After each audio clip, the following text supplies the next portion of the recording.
It's recording already, so you might as well. Okay. Start whenever you're ready. You turn it on, right? Yeah. Yeah.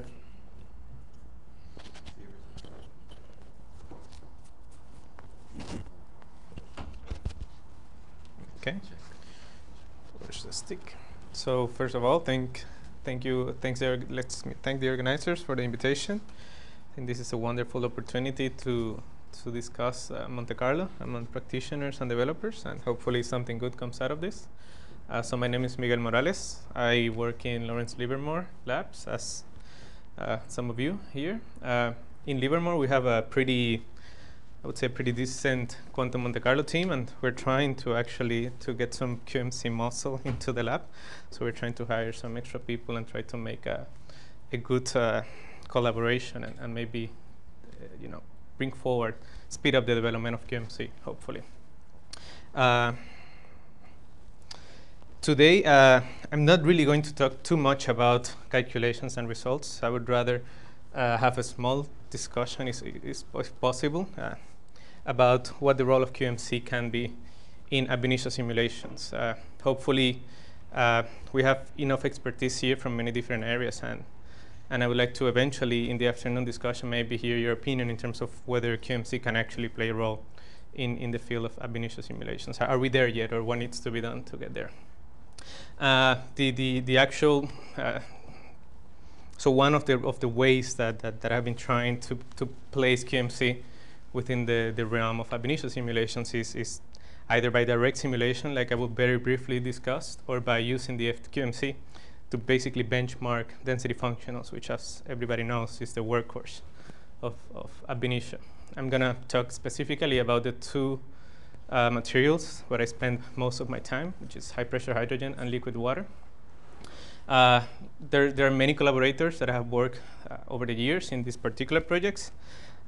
These are the people that have been involved in the work. Jeremy McMinnis is a postdoc that recently joined us in Livermore. David Tepperley and Carlo Pilloni are my two long-time collaborators in hydrogen. Raymond Clay and Jeff are students of David Tepperley, and they have been involved in the work for a long time. Younglin Kim is the main developer of QMC Pack, and John Gegerly started the water work many years ago. Okay, so the idea of doing first principles, as many of you I'm sure know, is that basically we have tools that can give us a fairly accurate description of the electronic properties. So we don't really need to come up with potentials, empirical potentials to simulate materials. If I have a chunk of iron or a simulation cell of water, I don't need to create an interatomic potential by fitting to experiment, which is the way that it was done in the past. I can actually solve the electronic structure problem and drive the nuclear problem by solving the potential energy surface of the electrons. So this is typically done within the von Oppenheimer approximation, is where everything starts, basically. And in a few words, I don't really want to go into too much detail. The idea is that you decouple the electrons and the ions. So effectively, the only influence that the electron has on the ion dynamics is just to define the potential energy surface. You fix the positions of the ions, and you calculate and you solve the electronic Schrodinger equation. That gives you electron energies and forces that you use to drive either Monte Carlo or molecular dynamic simulations of the ions. If you need quantum ions, you can do path integrals, which I actually do constantly. So like I show here, if the quantum effects are important in the nuclei, then you can actually do a trace over the density matrix using path integrals, or if not, you can just do a classical distribution, Boltzmann distribution, which is just 99% of the ab-initio world.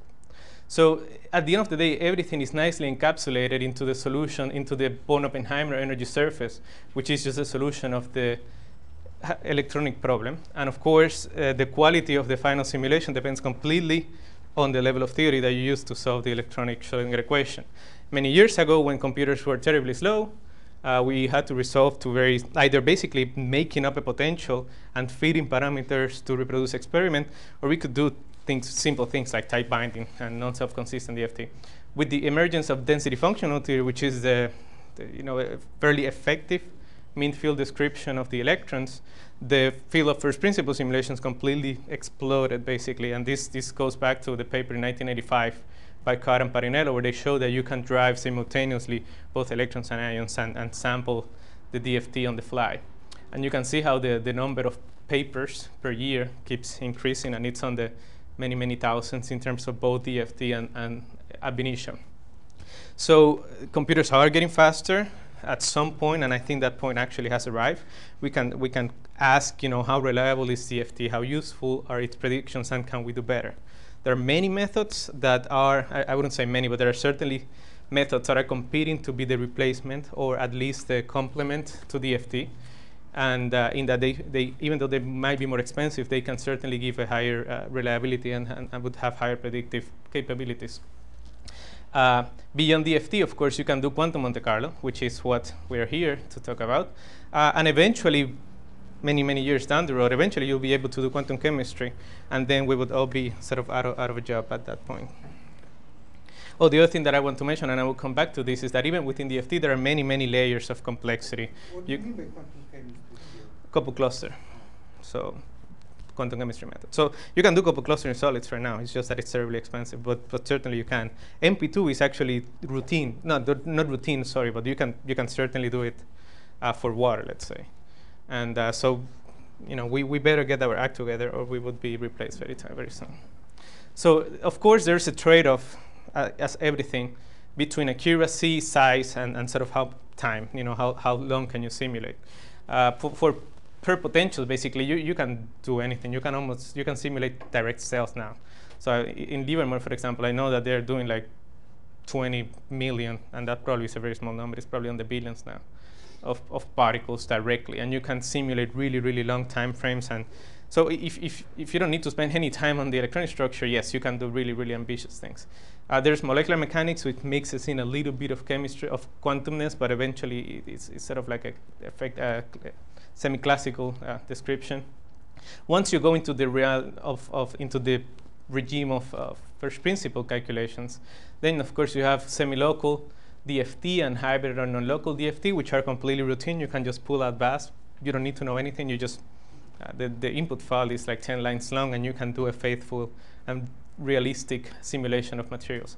I should say that this is I'm talking mainly about materials. There's no, I have no idea what's the state in nuclear physics, but at least in terms of materials, in normal conditions or even high pressure, this is sort of the state.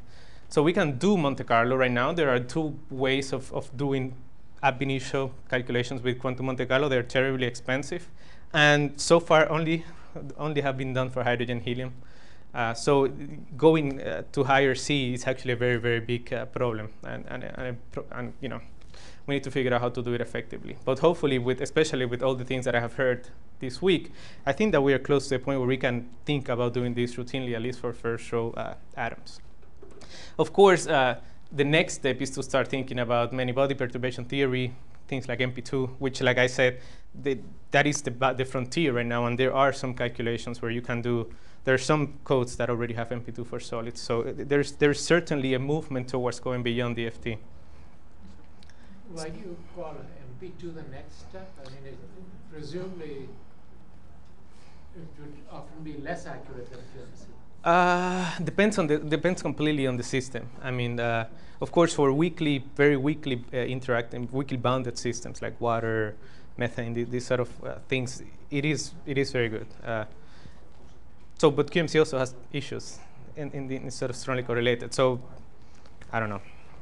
I guess I see it more as the next step in evolution. Eventually, you'll be able to do couple cluster, and then that would be probably it. So the question is, can QMC play a role in ab-initio simulations? For the most part, QMC is used pretty much to look at energy calculations, some very specific systems. But there is no widespread use of QMC, certainly. The community is very small, and we have made very big steps, but we haven't broken through sort of the widespread general purpose black box type of approach that DFT has done. Right now, I mean, DFT is used probably in every field of science. Eventually, they will do something like medicine or something like that. I don't know. So at some point, I guess I want to listen to what you guys have in mind in terms of whether this is actually,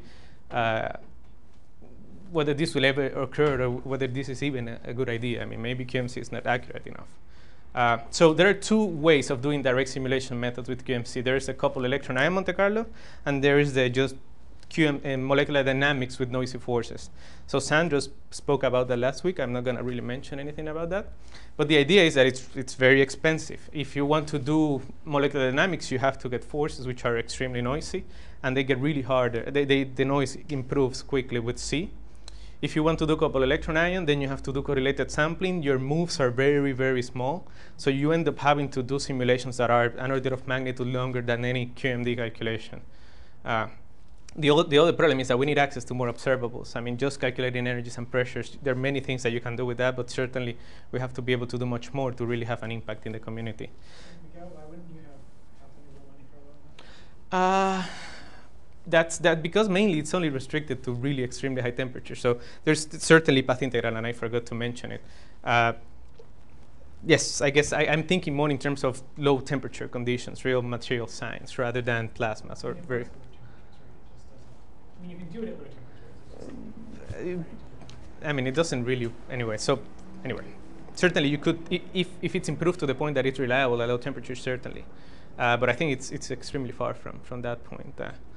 Can I ask you a very trivial question? What do you mean by very expensive? Very expensive means how much supercomputing power. Yeah, I know, but something so possible to do with the current machine? So for hydrogen, certainly we have explored the whole phase diagram of hydrogen with these methods. A simulation takes, I mean, it's not more expensive than an expensive DFT calculation, but it's only because it's hydrogen. If we go from hydrogen, so I would say 100,000 computer hours to do a well-converged calculation. Yeah, that's not much. That's the number I wanted to. So that's not much, but if you want to go from that to water, then it's suddenly 10 million. You know, the increase is just too much with C. So I don't know about Sandro. So Sandro, I haven't talked to him directly in terms of how much it takes. But that's Yeah. So so can we do indirect influence? And by that I mean we don't really necessarily have to drive the simulation with QMC, but can we use QMC to somehow influence the ab-initio community? And that's what I'm going to talk about today. And just to briefly mention, I mean, certainly with increasing computer power, something has to eventually replace DFT. So this is the opportunity to place QMC on the map, so to speak. Otherwise, we would just be passed by and something else would replace us. And there's certainly many alternatives, and some of them are very promising, like advanced DFTs. You can actually make the density functional complicated enough that it works. I mean, it gives you very reliable properties. Or, like I mentioned, quantum chemistry methods. In terms of spectra, then you have GW and other, like beta-salpeter, which are very successful at looking at excited states. So we certainly have competition from many sides, but I think QMC has enough promise that there's a realistic chance that we can play a significant role in the future, especially as we make the method black box, so you don't need to know all the details of the calculation. And we're very close to getting there, and I will show some results that indicate that. So right now, specifically in the systems that I'm going to be discussing today, the only way of doing ab-initio calculations, the only way to check ab-initio calculations is you choose a functional, you do a calculation, you calculate some properties, and you compare to experiment. So at the end of the day, experiment is the only benchmark at this point, because DFT, as you may know, has probably 100 different functionals, and they all give different properties, and you don't really know what the accuracy is until you do the calculation and you check. So in water, for example, which is a very active field, I decided not to go that way, but I can certainly show you like per correlation functions with 30 different functionals, and they all cover the experimental regime, but you never know what you're going to get unless you do the calculation. What I'm proposing is something slightly different. Let's assume that we have a very reliable electronic structure method, that it might be expensive, so we don't necessarily will be able to do the full dynamical calculation with it, but let's say that we can check the DFT before we do the calculation, and we check all the density functionals, and we pick the one that agrees the best with the higher order method, and then we go and do simulations with that one. So I'm proposing to do the comparison before we actually do the simulation, basically. And the good thing is that that would allow us to somehow influence the ab-initio community indirectly. And as I will show, this actually has a lot of promise. And let's see, we'll see. So coupled electron ion is the original method that was invented by David Sepperly. And I forgot the name of the student. Anyway, so mainly David Sepperly and another student back in 1998, they basically came up with the idea that if you have a potential energy surface that's noisy, can you still do Monte Carlo on it? And the idea is yes. So if you come up with the penalty method, Basically, this is a way. No, it's not. Who? No, not. You can go one trying if you want. It will come to me. Wasn't the published paper with Pierre? Yeah, so Peroni has been involved, but he's not the one to. He's in Intel right now. Anyway. No. It will come to me anyway. So it's a two-person. Anyway. So the idea is that you can correct for the noise in the sampling, and you can robustly sample. Basically, let's take a step back. If you don't do anything with the noise, and you just take the energy, the noisy energy differences as they come from the Monte Carlo, and then you use that to do a Monte Carlo calculation on the ions, there's clearly going to be a bias, because this is a nonlinear. The Metropolis method is a nonlinear problem, so it would definitely bias the sampling of the ions. What they showed is that if you take into account the noise, you can solve an integral equation under the assumption that you know the distribution of the noise. And that allows you to very simply correct for the bias. And this method has been used in the last 10 years very successfully. And you can show very well that you completely remove the bias as long as you are able to calculate the variance of the noise, basically. There are higher order terms, but they drop very quickly. So in principle, basically, you draw. It is like doing Monte Carlo, but every time you want to do an energy difference, you have to do a full quantum Monte Carlo calculation. Of course, there's another alternative, which is just in the same mentality, you can do a noise CMD calculation, where now you have an algorithm that's robust to noise, in that it will not bias the calculation. Sandro probably talked about that in length last week, so I'm not going to go into details. This is actually, the difference between the two is that while the calculation of forces is a lot more expensive, so in this case, we do correlated sampling. We don't really know accurately the energy of either of the two ends, but we minimize the variance of the energy difference, basically. So we get accurate energies by just sampling along the entire simulation. The problem with this is that you have to control the step size of your Monte Carlo, because the variance of the noise distribution will depend directly on how far you go. So as the system gets large, you have to start reducing the length of your step, and eventually there's a point where you just diffuse very slowly through space. So it takes 100,000 steps or something to actually be able to decorrelate efficiently. So let me say a few words about density functional theory, because I will discuss, as I've been saying, the idea is that we want to use QMC to benchmark DFT at some point. So it's important to say a few things. So certainly density functional theory is the workhorse of ab-initio. It is almost exclusively being used. There may be a very, very, very small number of calculations that try to do something other than DFT, and a couple of electrodynamics is one case, but the success of ab-initio is completely tied to the idea that DFT is pretty reliable. Reliable in the sense that, you don't get perfect predictions, but it gives you something reasonable for a fairly small computer cost. So that's the good thing. The bad thing is that certainly it's not systematically improvable. So if you know that the functional works, that's great. If you don't know what the functional is doing, then you get what you pay for, basically. And of course, there are too many choices. At least the solids, the bulk part, physics side, I would say, has been shielded to a large degree from the abundance of functionals, because FAST, for example, has a very limited choice. But if you come from the chemistry side and you look at a Truller paper, then you see the 50 different functionals that you have to consider. So the idea is very simple. You just basically have I don't want to go into the details of Honenberg-Kohn and the Conchamp theorem, but the idea is that you can encapsulate all the things that you don't know of your many-body problem into a term that's called the exchange correlation function, basically. So you do you map your system to a non-interacting system of electrons, and then you can show that there is an exact functional for the energy that's only a function of the density. And basically what you do is you throw anything that you don't know on this functional, and this includes errors in the kinetic energy, errors in exchange, errors in correlation, everything that you don't know, you throw it in here. And then you do a very, very simple approximation and hope that it works. LDA, which is the simplest thing, you just calculate David Tepperley and Bernie Alder many years ago calculated the correlation energy of the electron gas. So LDA, what LDA does is that it assumes that the exchange and correlation density of the system is an integral over the exchange correlation energy kernel, where that is just the correlation energy of an ideal gas at that particular density, and you integrate through space.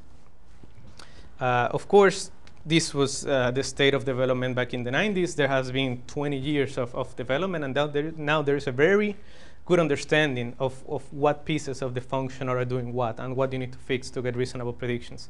Of course, this is only for materials. You cannot do gravity with DFT, let's say, and probably, I don't know if it's successful, but probably it's not very successful for nuclear theory. Actually, it is? it is. Oh, then I'm more surprised even, because anyway, so David used to say, I mean, who would know that it's actually so good? So when they started doing this in the early days, there was poor prospects of accuracy, but apparently it is, well, apparently not, it is much more accurate than you would expect. It is based on the simplicity. So there are three main terms to the exchange and correlation functional. You have to approximate exchange, which in principle you can do exactly. We know how to do exact exchange, but it's very expensive. It makes the calculation, much more expensive. You have to do something about correlation, and then you have to do something about the local correlation and the non-local correlation. So each one of these terms are sort of treated differently, and each functional is literally a linear combination of what to do with each one of these things. So the combinatorial problem goes up very quickly. The hybrid part is really easy. So the hybrid part, there are only two issues. One of them is you can do exact exchange. So you can just calculate the Hartree-Fock energy and put it in the functional exactly. It took a while to put this term in, like I say, because it's very expensive. But of course, they came up with fairly reasonable approximations to exchange that only depend on the density. Then there's the idea of range separation, which I will not go into detail, but the problem in a solid is that exchange, of course, is long range, so it would give you trouble in a solid. So they basically cut the long range part and only take into account exact exchange in the short range, and it actually improves the band gaps, like I was showing in the next slide, very well. The correlation part, so again, they do the semi-local approximation, which is just something that depends on the density and the gradients at that point. And it's reasonable. The PBE is built on this, and it gives you reasonable predictions for chemical systems. But of course, there are many things that you can do beyond that. You can do things like MP2. You can do RPA, and RPA plus SOSEX, which is adding the exchange part to RPA, and the list goes on. So there's a lot. This is a very active area of development in chemistry, but it takes a long time for chemistry to jump into solid-state physics, basically. So we're like 10 years behind, basically. So for example, hybrids became really popular in 2006 when they were put in VASP. Now in the small gap, in the medium gap systems, semiconductors, hybrids are almost a requirement, but hybrids have been used in chemistry since 1993, from Becky time. So once they were introduced in chemistry, they revolutionized theoretical chemistry to the point that DFT became the workhorse in chemistry. Now hybrids were introduced in solids, and suddenly it also makes a small revolution in some of the systems, but not in everything, because of course in solids we have problems with these two things. The other problem is the dispersion interaction, which if you do semi-local exchange, you can clearly show that you will not capture the correct long-range behavior of your potential. So basically what they do is they either put a potential that would mimic what the long-range part of the potential looks like, and then they do a density fit into the potential. This is somewhat ad hoc, but they actually get the kernel from RPA, so it is not completely unfounded. It is based on first and second order perturbation theory. Or they just literally put an R to the -6 term and play with the constant to minimize the error in some test set. But the idea, the fact is that once you start tweaking with all these parameters, the improvement in DFT is systematically improving, basically. So you can see for solids, for example, that this is somewhat confusing, but basically anything that's really off the line is using simple functionals like LDA or PBE. Once you put a little bit of exact exchange, it has a dramatic influence on the gaps. So basically you're able to reproduce the gaps of a lot of materials at normal conditions just by adding in a little bit of exchange. And we understand exactly why that's happening. It has to do with self-interaction error. In the case of dispersion corrections, that's something that became really popular in the last 3 or 4 years also. And the idea is that if you have anything that's weakly bounded or weakly correlated, like water, methane, things like that, DFT does a fairly poor job at the energetics. But just by adding these sort of corrections, you can see how there's a massive improvement in the energetics. So don't pay too much attention other than the things are really improving very quickly once you start taking care of your pieces. So having talked about DFT, let's move on to some actual applications. Let me briefly discuss the state of theoretical understanding of hydrogen, basically, which is the material that I've spent the last basically my entire professional career on. So this is the phase diagram of hydrogen at high pressure, of course. So we're talking at pressures of hundreds of gigapascals and temperatures on the thousands of degrees. This is 1,000 degrees right here, and this is around 100 GPa on this regime. So the idea is that hydrogen is a very important material. In Livermore, of course, it's something that I'm allowed to play with almost infinitely, and because of course the importance that it has for things like NIF and in general high pressure physics. There's also Sorry, what is NIF? National Ignition Facility. Sorry. Okay. So NIF is the idea of generating fusion by using lasers. So it's about 1/3 of the lab, so it has a very big importance. Of course, planetary science, hydrogen is the most abundant element in the universe, and it composes pretty much most of the stars. So from the planetary science point of view, understanding hydrogen is critical.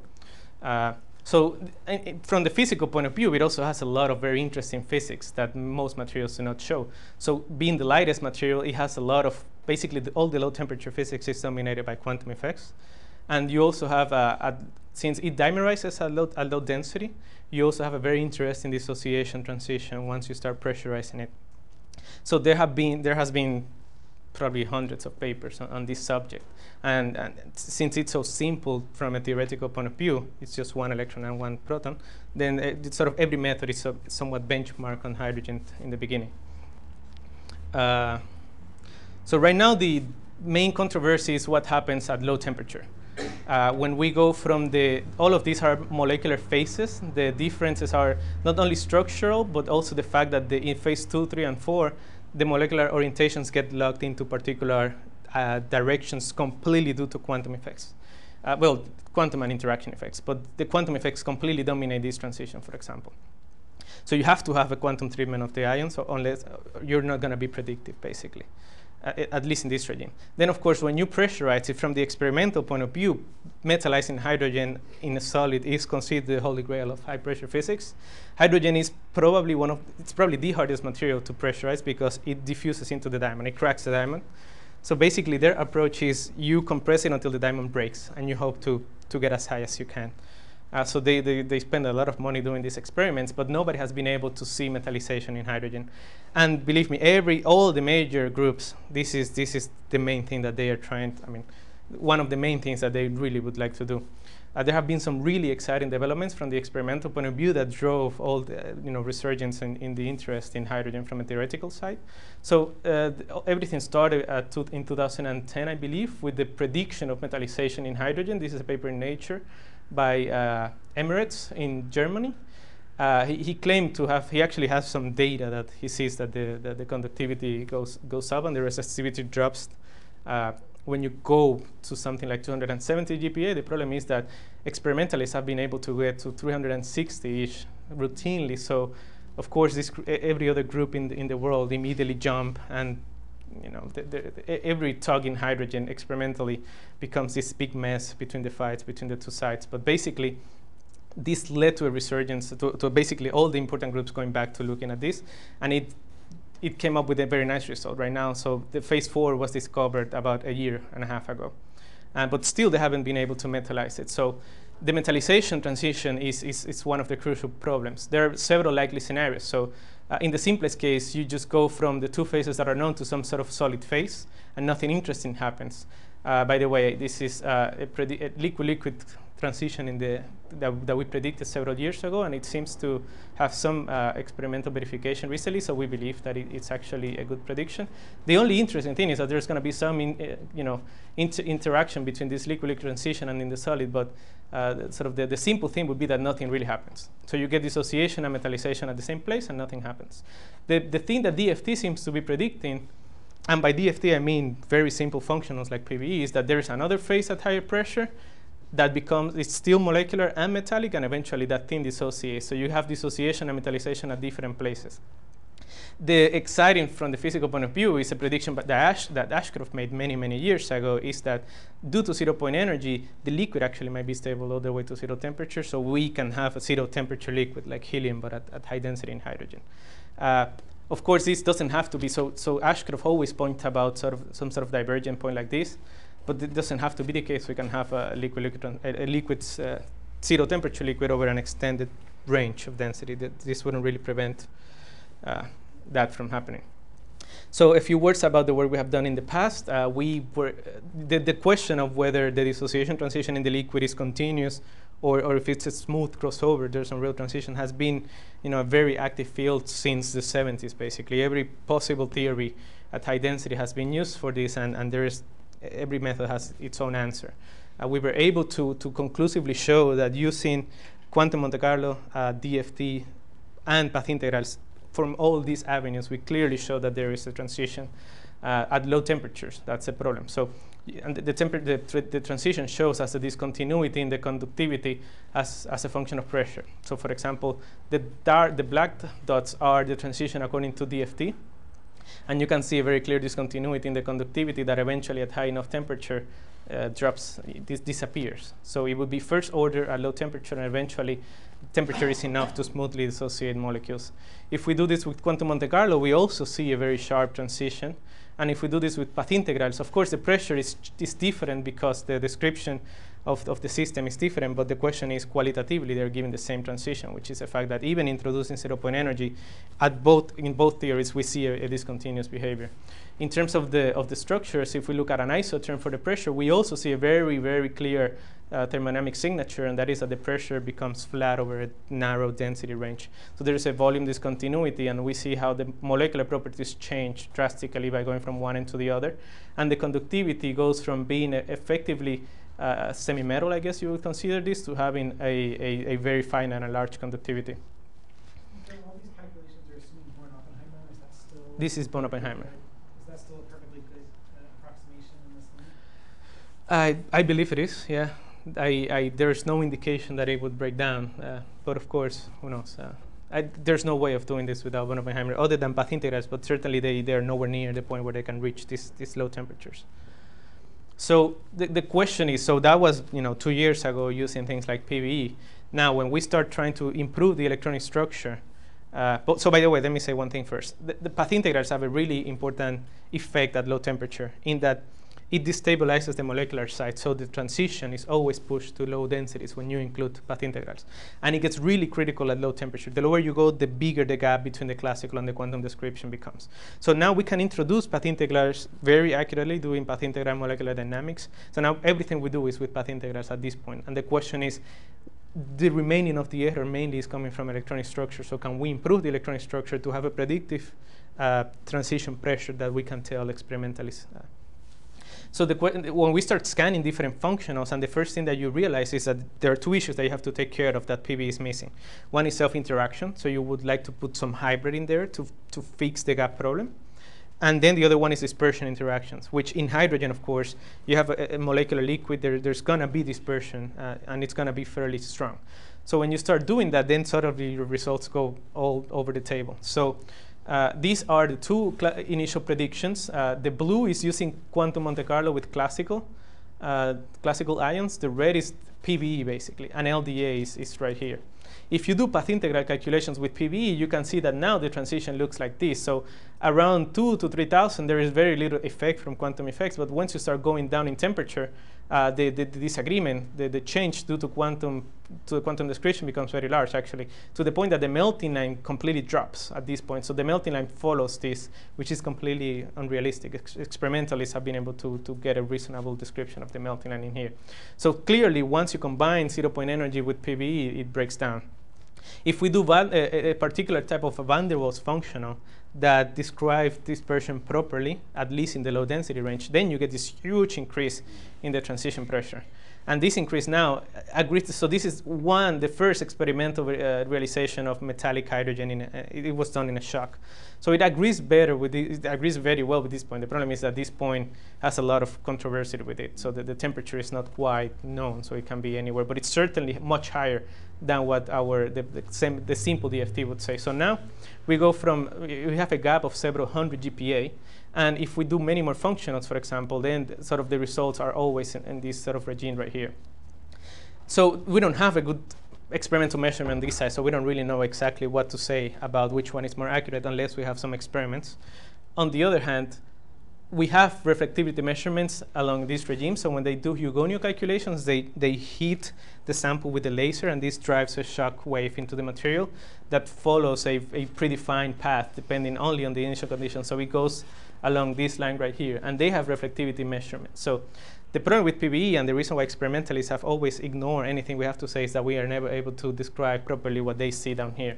So when we do the calculation with PBE, we get that the system metallizes really early on, and we break bonds. So this is the prediction of the reflectivity with DFT. The black dots are measurements, two different sets of measurements, and we can see how basically by doing this new description with path integrals and van der Waals, we get basically spot on. So now they're actually starting to listen to us and pay some attention. So by improving the electronic structure, clearly we're doing a much better description if we know what things to fix. On the solid, and I should start going much quicker. Jesus. Okay, so I'm not even like at a third of the talk, so let me skip all this. So the idea is that in the solid also we see very different improvements. So 0-point energy has a very, very strong effect. If you look at the band gap, which is known experimentally, you can see the points here. Using PBE, the gap completely changes dramatically by including 0-point energy. So this is a calculation of the gap. If I just take the perfect crystalline solid, no motion of the ions, they're all at the zero force condition. If I do classical dynamics, you see how the gap drops, and if I do path integral dynamics, which will have very long amplitude, you can see how I completely kill the gap and I become a metal very early on. So when you start doing, if you do hybrids, which only fix the gap but don't do anything for dispersion, you improve the description a little bit, but certainly you're still very far from the experimental results. Now, if you do this properly with the van der Waals functional, then suddenly you are spot on. So the thing is, we can clearly see by comparing to experiment how the functionals are doing things to the functionals, certainly improve the description, but we have no way of a priori knowing this. So in order to try to do this beforehand and try to be able to tell if the calculation is going to be better, like I was trying to suggest in the past, can we actually benchmark the DFT using QMC? And the result is yes. So here is just, I completely ignore this because I'm extremely over time. So basically what we do is we take the path integral calculations, we accumulate hundreds of configurations, and we calculate the DMC energy on those configurations, and we compare the mean absolute error. We have to always remove the mean, of course, because every function has a different zero of energy. But basically what we look at is the fluctuations, the variance of the energy distribution of the error, basically. And that would tell us how consistent the QMC is with the DFT. And what we can see is that we get this, if we do this at 3 different points in that, along the liquid-liquid transition, the dark is at very high density where the system is already a metal. The red is just on top of the transition, so the system is a mixture of molecules and atoms, and the blue is a perfectly molecular system.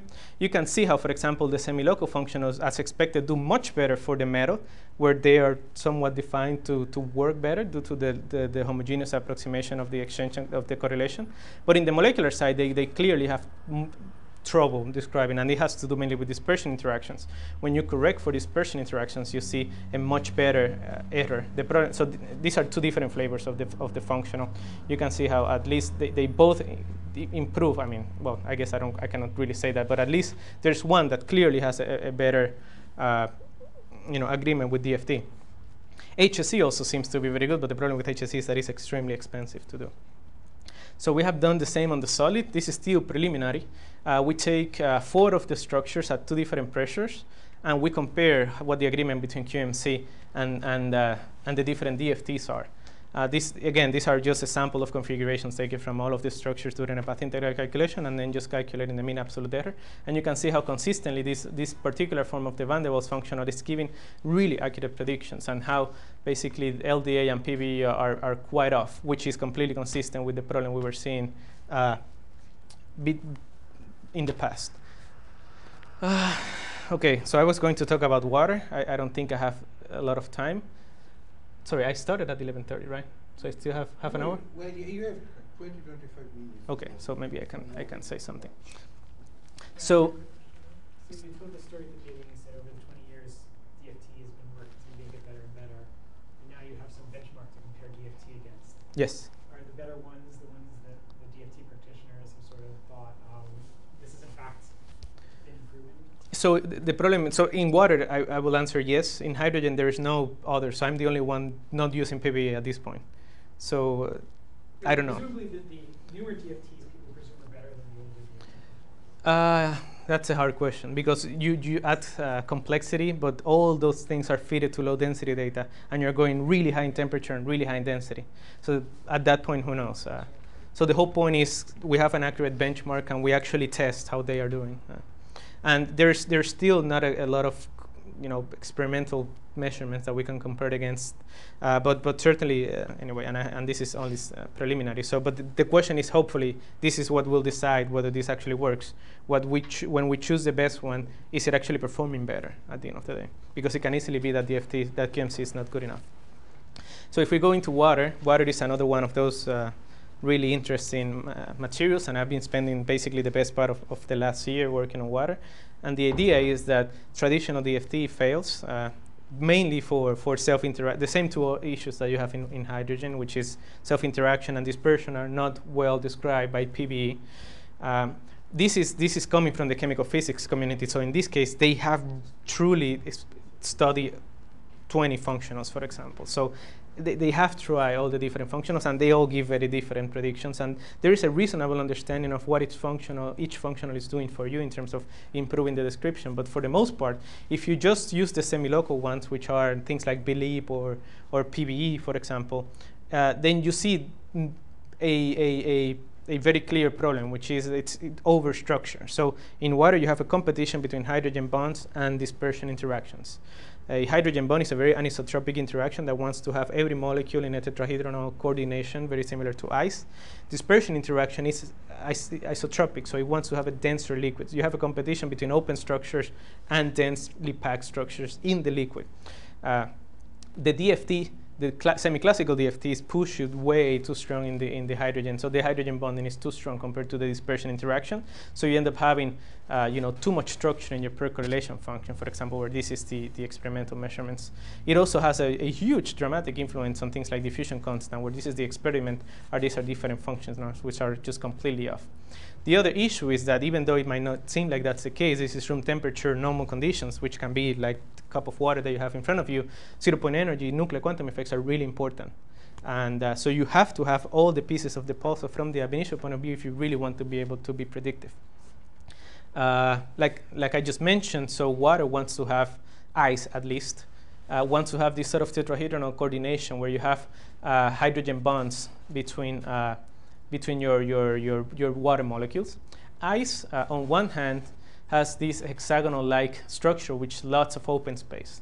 So it has a low density, basically.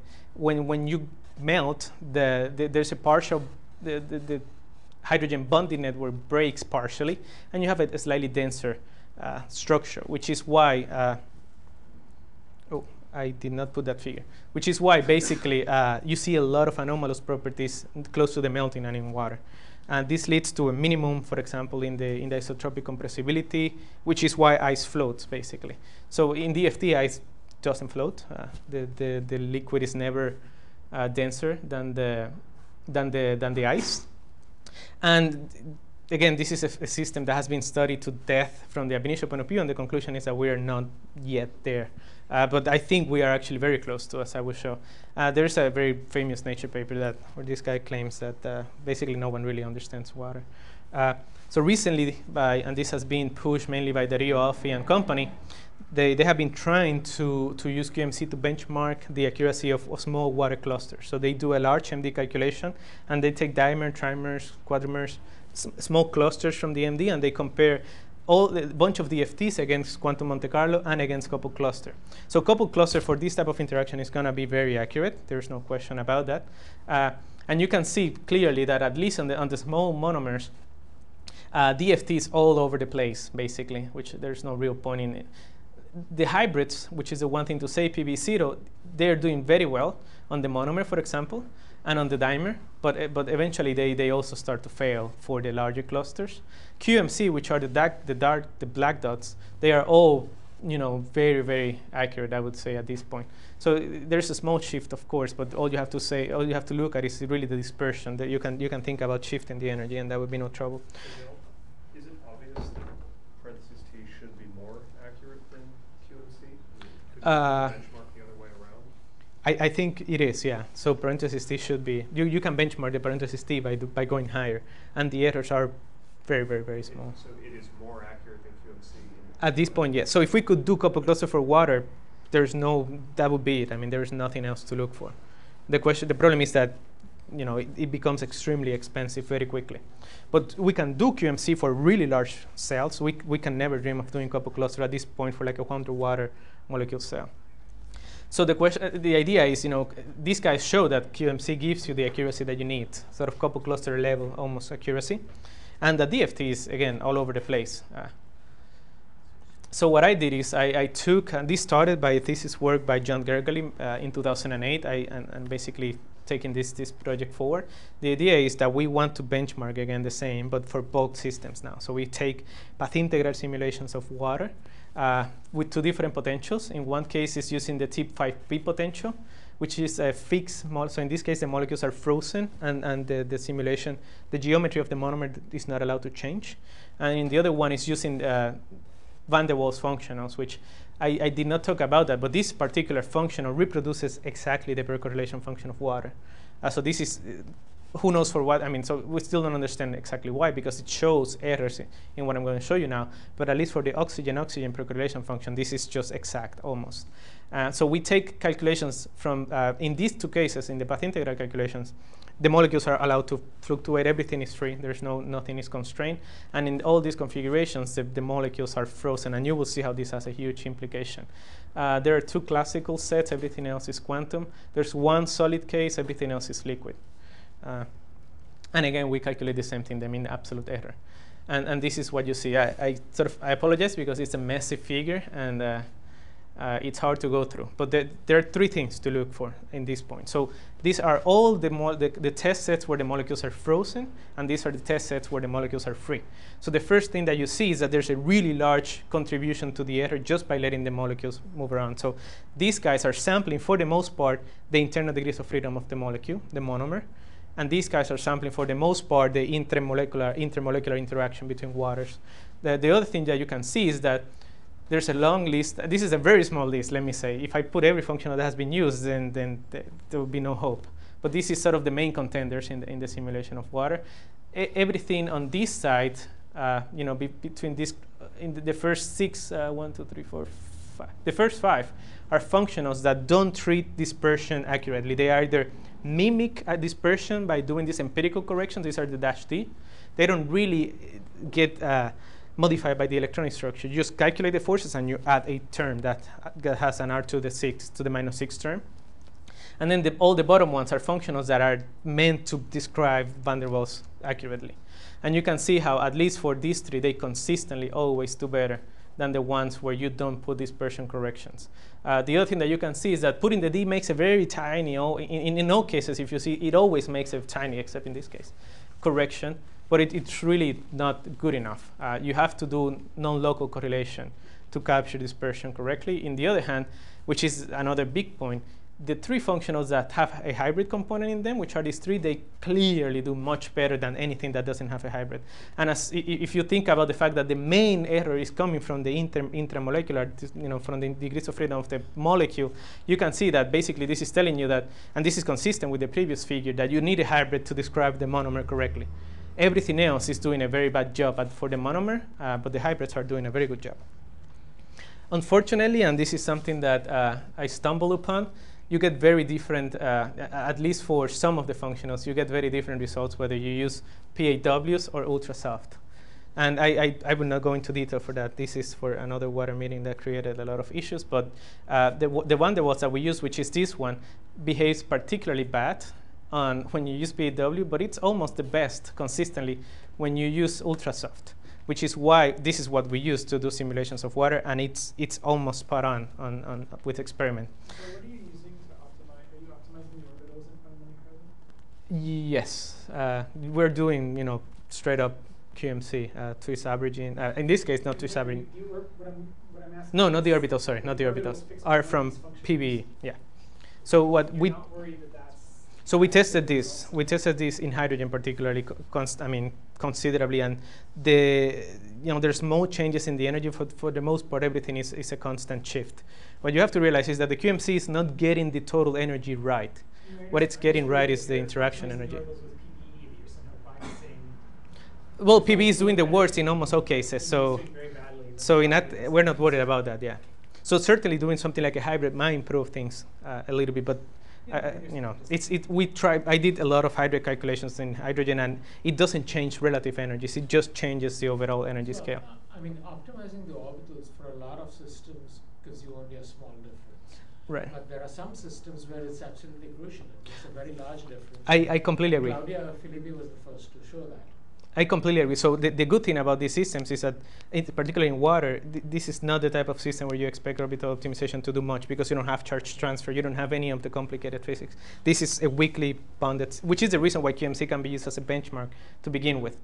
If there was no, for the hydrogen bonding, it doesn't seem to be a problem. So we can do, and I think you talked about that last week, you can do really, really accurate calculations on small clusters with QMC, and it's almost perfect, basically.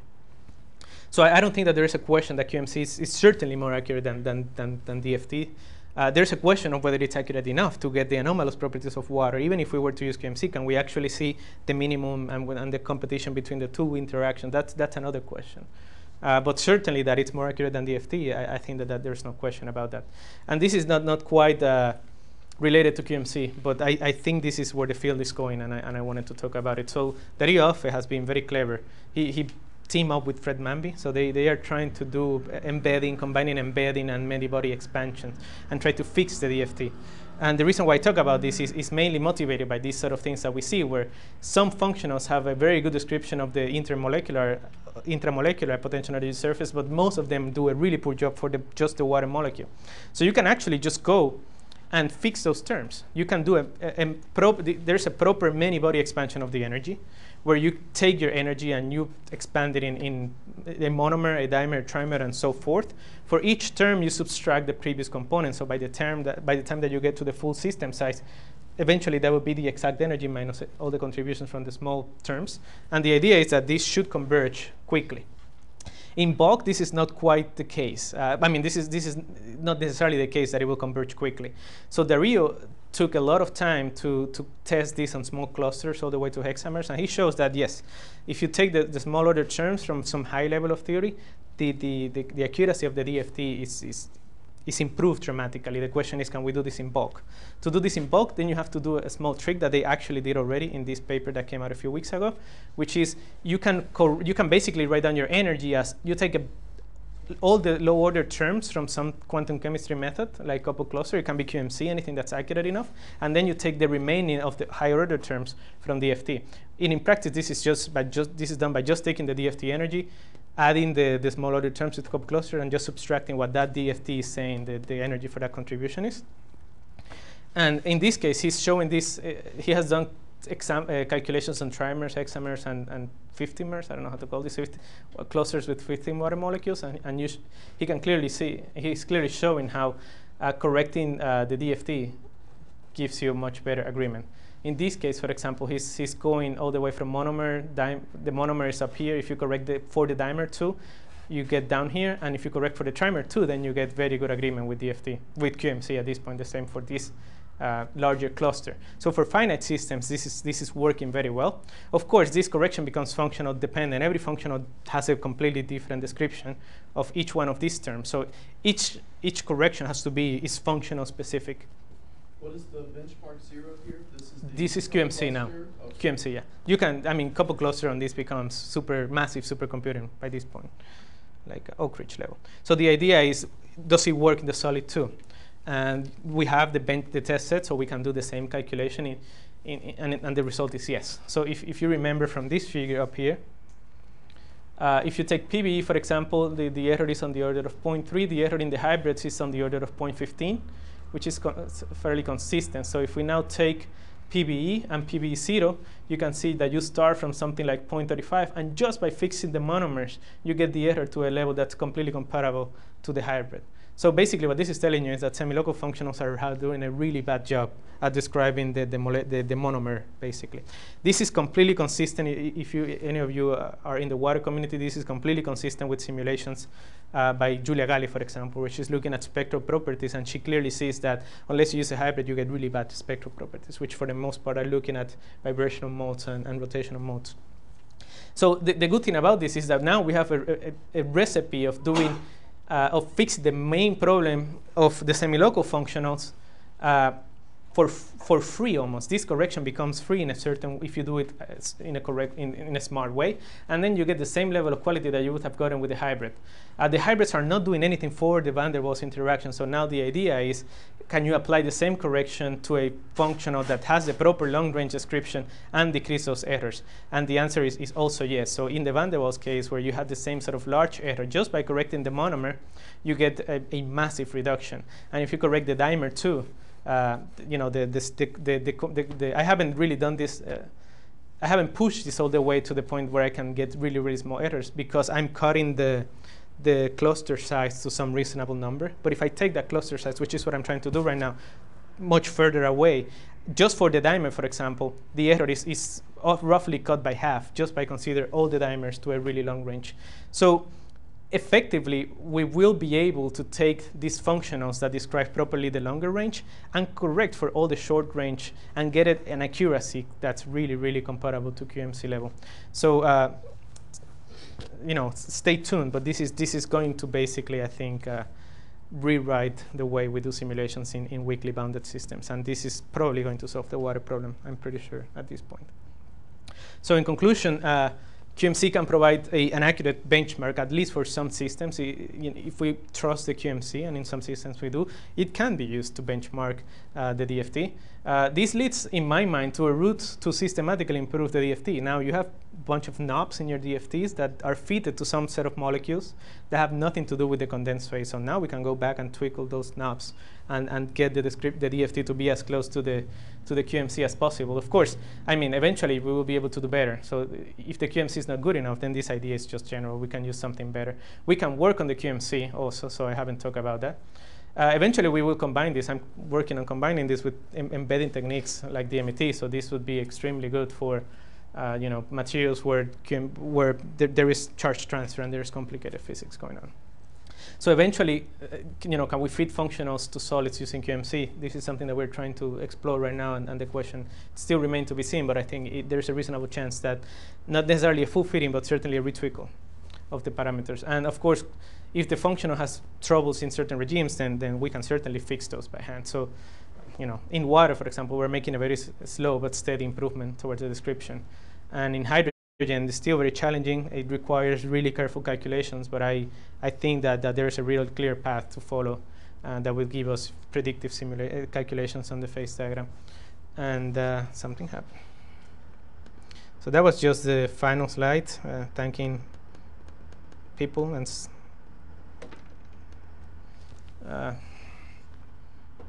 anyway, so there's the money, there's the people that have been involved over the time. And if you want to learn more about the hydrogen work, there's a recent paper that we wrote recently. Thank you very much.